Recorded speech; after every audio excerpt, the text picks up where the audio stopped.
আসসালামু আলাইকুম শিক্ষার্থীরা, তোমাদের আর মাত্র কয়টা দিন বাকি আছে। আর মাত্র ধরলে 60 দিনের মতো সময় পাবা এইচএসসি পরীক্ষার প্রিপারেশনের জন্য। এই 60 দিন তোমার রুটিনের মধ্যে কি কি ইনক্লুড করা উচিত, কি কি টপিক পড়া উচিত এবং কিভাবে প্রপার প্ল্যানিং করা উচিত। প্রপার প্ল্যানিং থাকা সব থেকে জরুরি, কারণ প্রপার প্ল্যানিং না থাকলে, প্রপার প্ল্যানিং এর অভাবে কিন্তু তোমার প্রিপারেশন ঠিকমতো কমপ্লিট হবে না। সো কিভাবে প্ল্যানিংটা ইনক্লুড করতে পারো সেই বিষয়টা নিয়ে আলোচনা করার চেষ্টা করবো এই ভিডিওতে।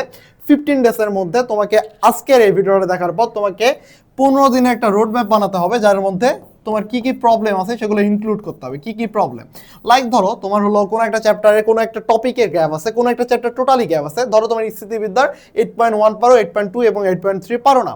অথবা ফিজিক্সের কোনো একটা চ্যাপ্টার আছে যার কোনো একটা টপিক তুমি ঠিকমতো পারো না, যেমন ধরো নিউটনিয়ান বলবিদ্যার হয়তো হতে পারে তুমি যে তলের যে ম্যাথগুলো আছে সেই তলের ম্যাথগুলো ঠিকমতো পারো না।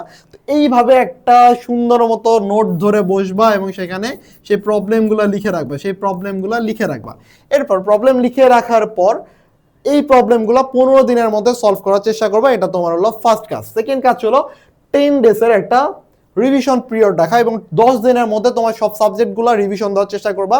বাংলা, ইংলিশ, ম্যাথ, বায়োলজি সবগুলা অলমোস্ট, এবং রিভিশন করাটা সব থেকে বেশি জরুরি। এবং একদিনে একটা সাবজেক্টের পুরাটা রিভিশন দিতে না পারলেও অন্তত যেগুলো তোমার সব থেকে বেশি ইম্পর্টেন্ট সেগুলো যেন রিভিশন দিতে পারো। এরপর 5 দিন, যেহেতু তোমার সামনে ঈদে কিন্তু মিনিমাম 3-4 দিন তো যাবে, 5 দিন তো। বাট আমি রিকোয়েস্ট করব যত কম সময় পারো ওয়েস্ট করতে, ততই তোমার জন্য ভালো, নট আমাদের কোনো লাভ আছে এই জায়গায়। এরপর হলো 20 দিন তোমাকে যা করতে হবে, টেস্ট পেপার ধুমায় সলভ করতে হবে। টেস্ট পেপারের সিকিউ, এমসিকিউ সবগুলা কোশ্চেন যেন তোমার নখদর্পণে থাকে।